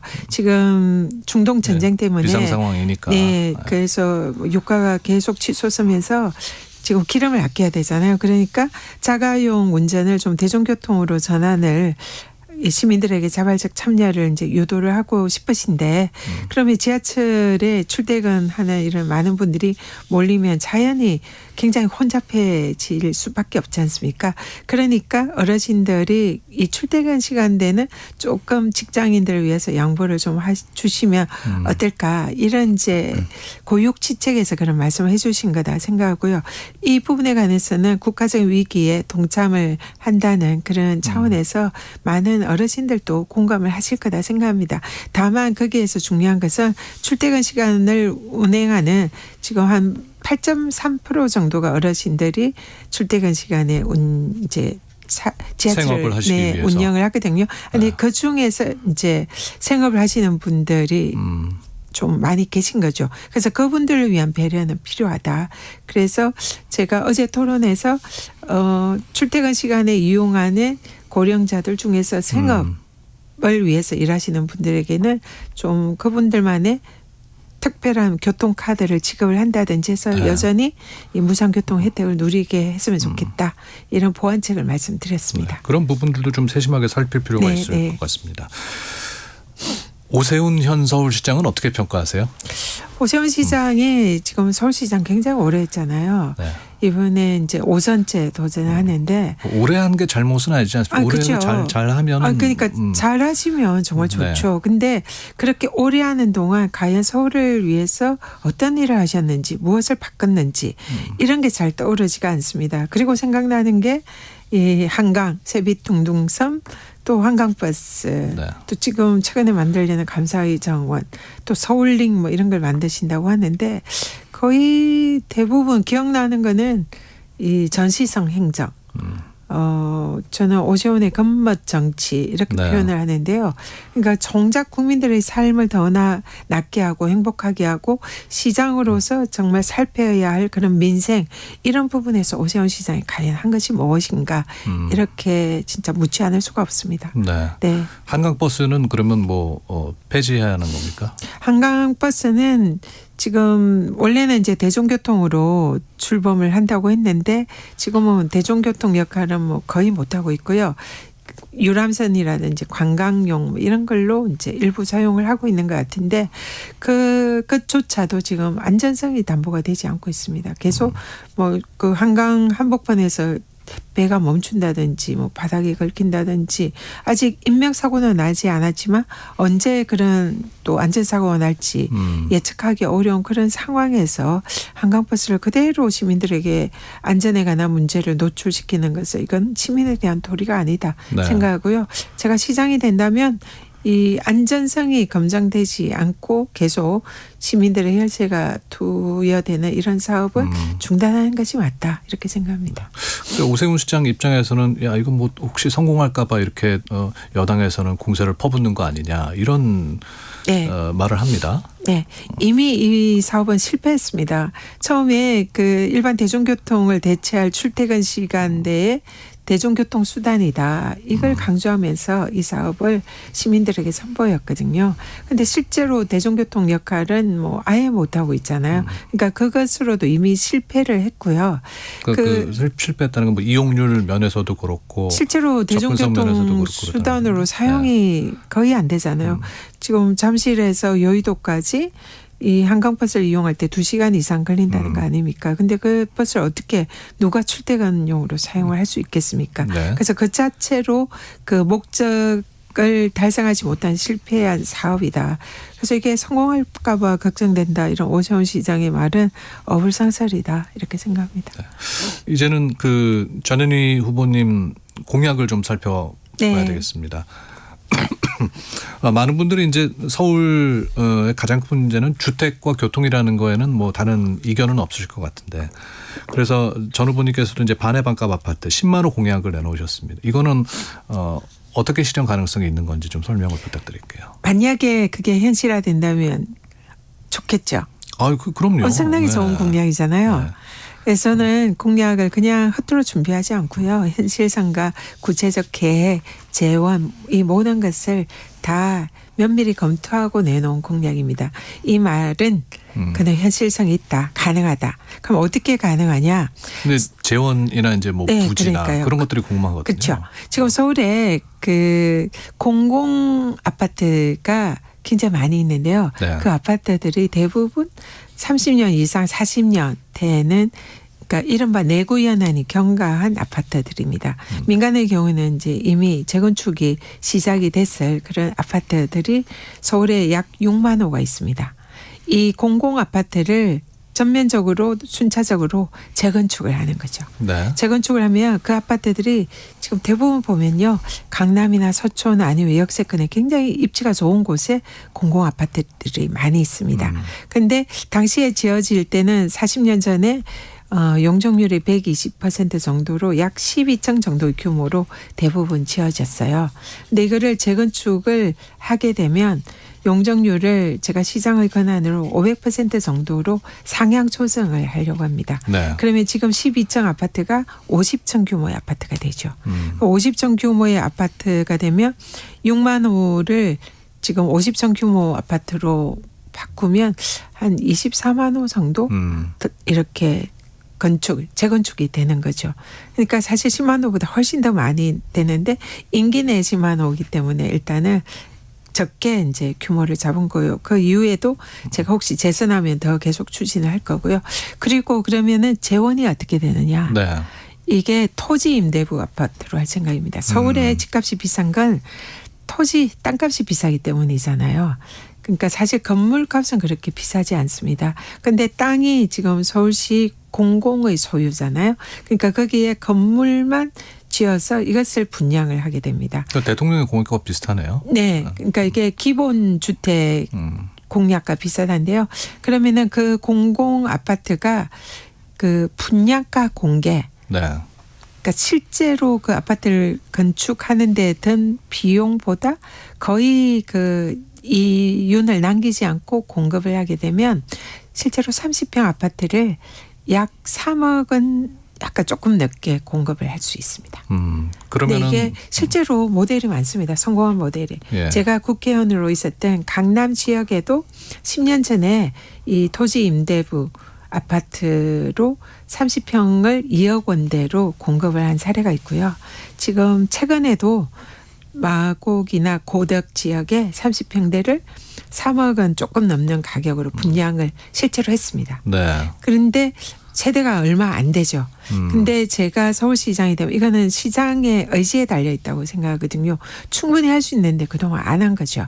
그래서 이 지금 기존의 재건축 아파트들을 다시 재건축을 하고 50층으로 하면서 거기에 짓는 아파트들은 다 한 3억 원 전후로 충분히 분양할 수 있고요.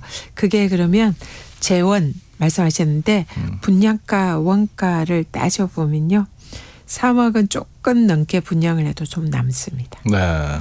그래서 얼마든지 이거는 줄을 서서 대기하는 그런 아파트고 서울시도 전혀 손해보지 않습니다. 근데 아까 정원 후보에 비판하셨듯이 그게 이제 만약에 전 의원께서 시장이 되신다면 그 네. 임기 내에 이게 가능한 공약입니까? 제가 아까 그렇게 공급할 수 있는 아파트가 20만 호가 넘을 수 있는데 임기 내에 10만 호잖아요. 근데 10만 호도 전체 10만 호가 아니라 한 7만 호 정도. 왜냐하면 지금 재건축 대상 아파트에 살고 계시는 주민들이 계시니까 이주 대책을 세워야 되고 또 그분들에 대한 이제 어떤 민원의 소지나 정책적인 그런 건 없습니까? 당연히 있을 수 있죠. 근데 그 부분에 대해서도 그분들이 이주를 하고 다시 이제 더 쾌적하고 멋있는 아파트에 살 수 있으면은 그분들도 충분히 거기에 대해서 인내를 해 주실 거다, 동의를 해 주실 거다 생각하고요. 그리고 그분들이 이주할 수 있는 편안한 대체주택을 재건축 기간 동안 마련을 해드린다면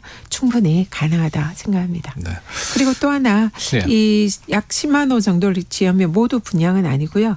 7만 호 정도는 분양을 하고 3만 호 정도는 청년들을 위한 공공임대 아파트로 사용을 할 생각입니다. 네. 그래서 청년들에 대한 임대 그리고 분양 그리고 청년들이 이제 좀 자립을 할 수 있고 목돈을 마련하면 이런 분양 아파트로 갈 수 있는 주거 사다리도 마련을 할 생각입니다. 네. 그리고 서울에 비어 있는 부지들이 많아요. 공공부지. 재건축 외에도 공공부지의 이 토지 임대부 아파트를 또 한 3만 호 정도 건설을 할 생각이고요. 그래서 얼마든지 서울 주민들에게 한 2억 3억 원대의 아주 양질의 아파트를 공급을 해드릴 수 있는 준비와 또 그걸 할 수 있는 뚝심, 실천력이 있다 이 말씀드립니다. 아니, 정말 말씀하신 대로 그게 현실화될 수 있다면 참 좋겠다는 생각을 제가 서울시장이 합니다. 되면 가능합니다. 네. 그리고 이제 전현희 후보님의 공약 중에 또 눈에 띄는 게 하나가 이제 DDP를 해체하겠다라는 네. 말씀인데요. 이거는 어떤 생각에서 이제 공약을 내세우신 겁니까? DDP 해체 방점이 있다기보다요. 동대문 운동장 아시잖아요. 우리 네. 앵커님이 추억 속에. 거기에 뭐 야구 경기 이렇게 중계도 하셨을 것 같은데요. 네. 그 정도 나이가 많지는 않습니다. 그렇군요. 죄송합니다. 동대문 야구장에 네. 우리 그 야구의 성지에 대한 많은 또 그 또래 분들이 향수를 가지고 추억이 계시잖아요. 근데 그 동대문 야구장을 철거하고 DDP를 지었어요.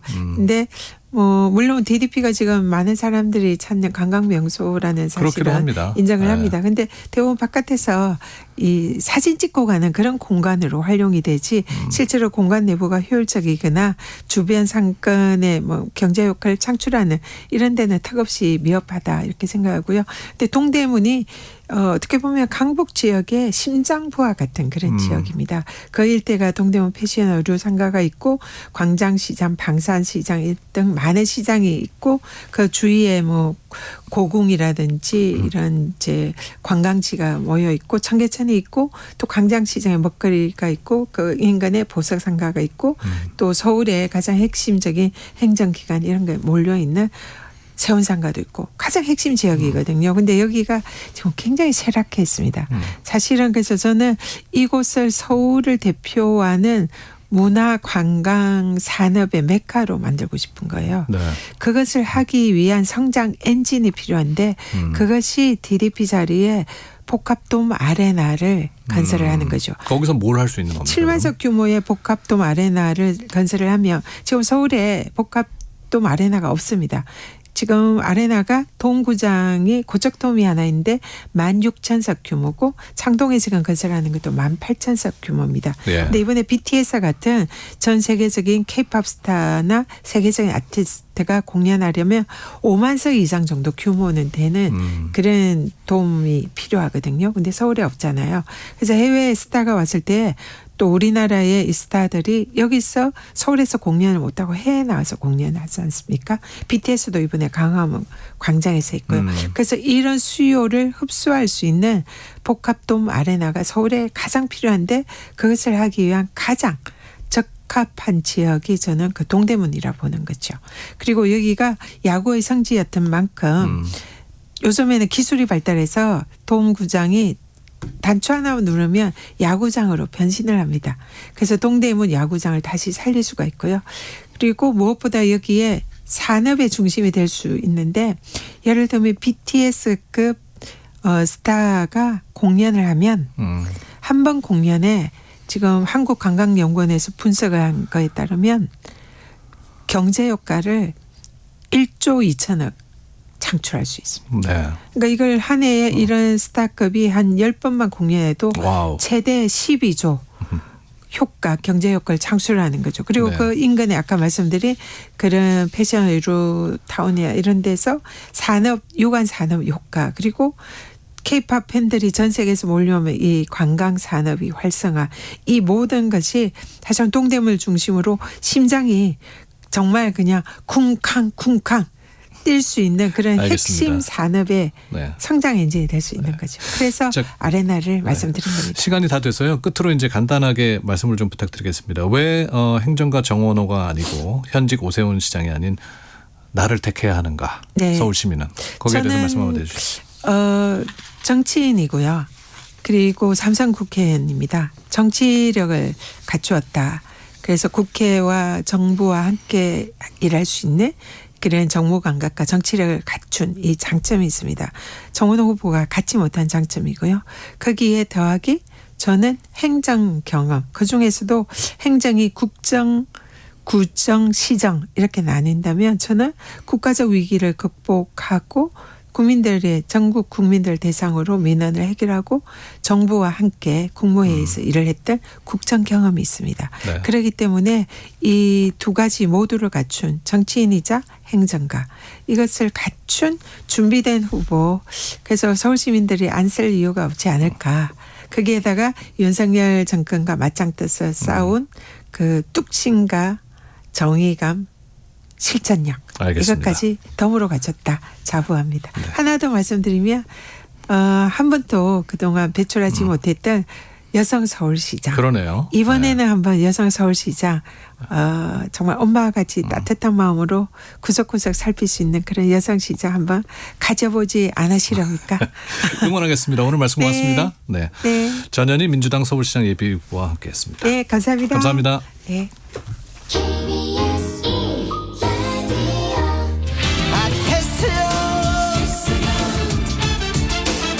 철학이 있는 수요일 철수야.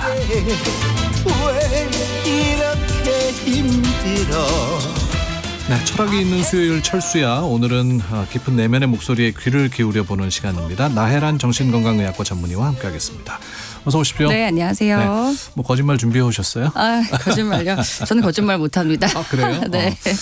근데 이제 오늘 비록 만우절이긴 하지만 네. 거짓말도 이제 정도라는 게 있잖아요. 그럼요. 이게 어느 범위까지 우리가 좀 뭐 그래 귀여운 거짓말이다, 귀여운 정상적인 거짓말. 수준의 거짓말이다라고 이해를 할 수 있어요. 우리가 화이트 라이라는 게 있잖아요. 하얀 네. 거짓말이라는 게. 근데 의학적으로 거짓말이 병적으로 정의가 되지는 않았거든요. 근데 다만 이제 이게 본인이 통제가 안 된다. 즉 네. 충동적으로 자꾸 거짓말을 하거나 반복적으로 하는데 이게 내가 절제가 안 된다라고 했을 때는 좀 의학적으로 거짓말 이전에 행동 통제에 대한 병으로 좀 생각해 볼 수는 있고, 다만 이제 건강한 거짓말이라고 하면 우리가 맥락을 판단하는 거죠. 이게 이 사람에게 조금 불편감을 덜어주거나 혹은 상황의 관계에서 좀 윤활제가 될 수 있다고 판단을 하면 사실 꼭 거짓말이 나쁜 것만은 아닌 것 같아요. 예. 왜냐하면 좀 어려운 얘기긴 한데 그 철학적으로도 사실 거짓말에 대해서 생각을 좀 해볼 수가 있는데 왜 사람들이 거짓말을 하는가.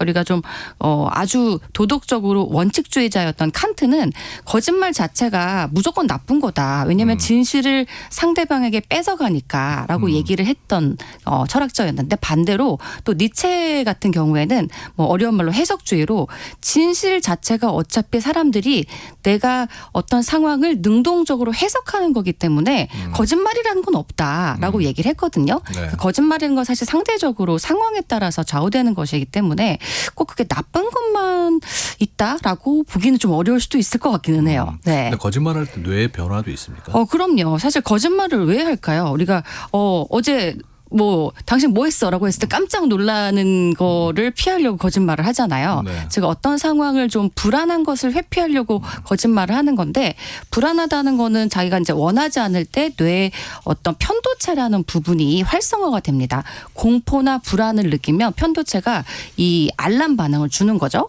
근데 그러면 불안하니까 그거를 억제를 시켜야 되는데 좀 어려운 얘기지만 머리의 전전두엽이라는 것이 통제기관인데 야 여기서 진실을 말하면 너 죽어.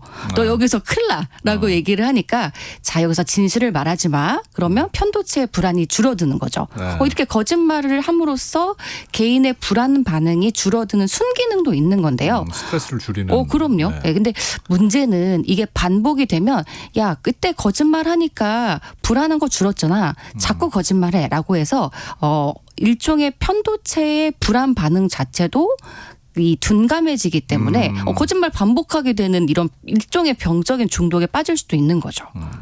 요즘 그 SNS들 많이 하셨잖아요. 근데 이제 거기 있는 모습이 오로지 나의 그 실체의 모습이 나가는 게 어떨 때는 좀 화려하게, 어떨 때는 좀 나쁜 건 좀 축소해서 보이는데 이것도 뭐 거짓말의 범주를 볼 수 있다. 근데 이거를 아주 냉정해 보면 왜 그렇게 SNS에 나를 포장할까? 사실 내가 남에게 좀 잘 보이고 싶고 좋은 사람으로 보이고 싶은 욕구가 깔려 있는 것 같아요. 근데 이거는 너 왜 이렇게 거짓말해? 라고 보기보다는 내가 다른 사람과 좋은 인간관계, 대인관계를 맺고 싶어하는 사회적인 건강한 욕구와도 연결이 되어 있기 때문에 어느 정도의 포장은 인간의 어떤 정상스러운 욕구고 반응이라고 좀 봐줘야 될 것 같은데 다만 내가 그걸 하지 않으면 너무 불안해.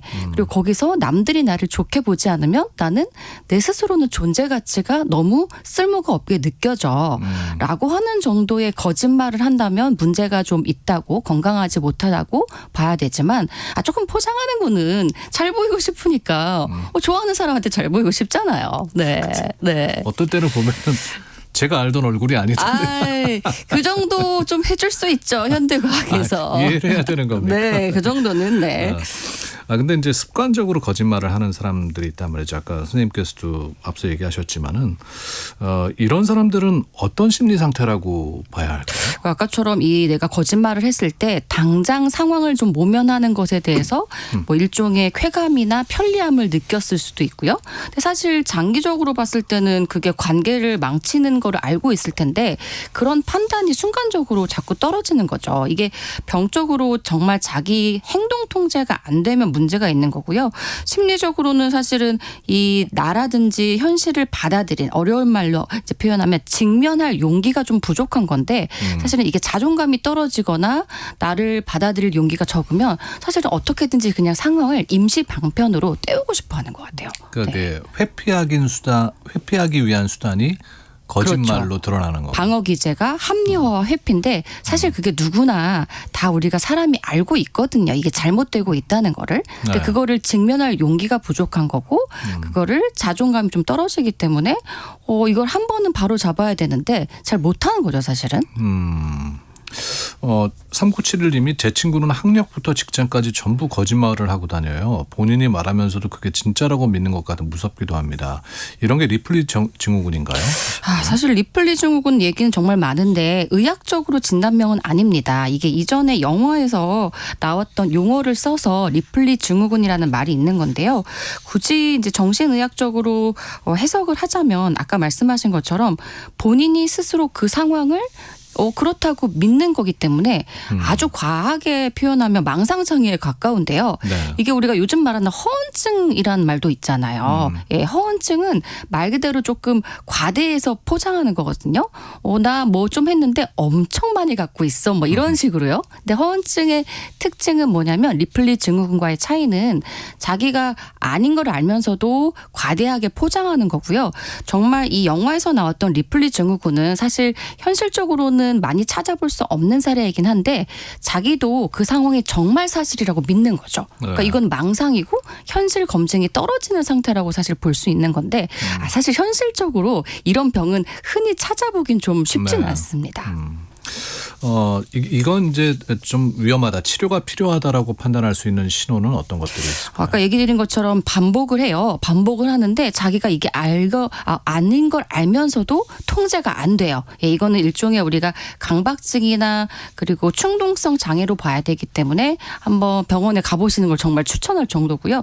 또 이게 관계에 정말 문제를 일으켜서 본인도 괴롭다는 걸 아는 정도가 된다면 이건 단순히 귀여운 뭐 우리가 조금 상황의 윤활제가 될 수 있는 거짓말이 아니라 이건 정말 행동 통제 이 측면에서 치료가 필요하다고 볼 수도 있을 것 같습니다. 네.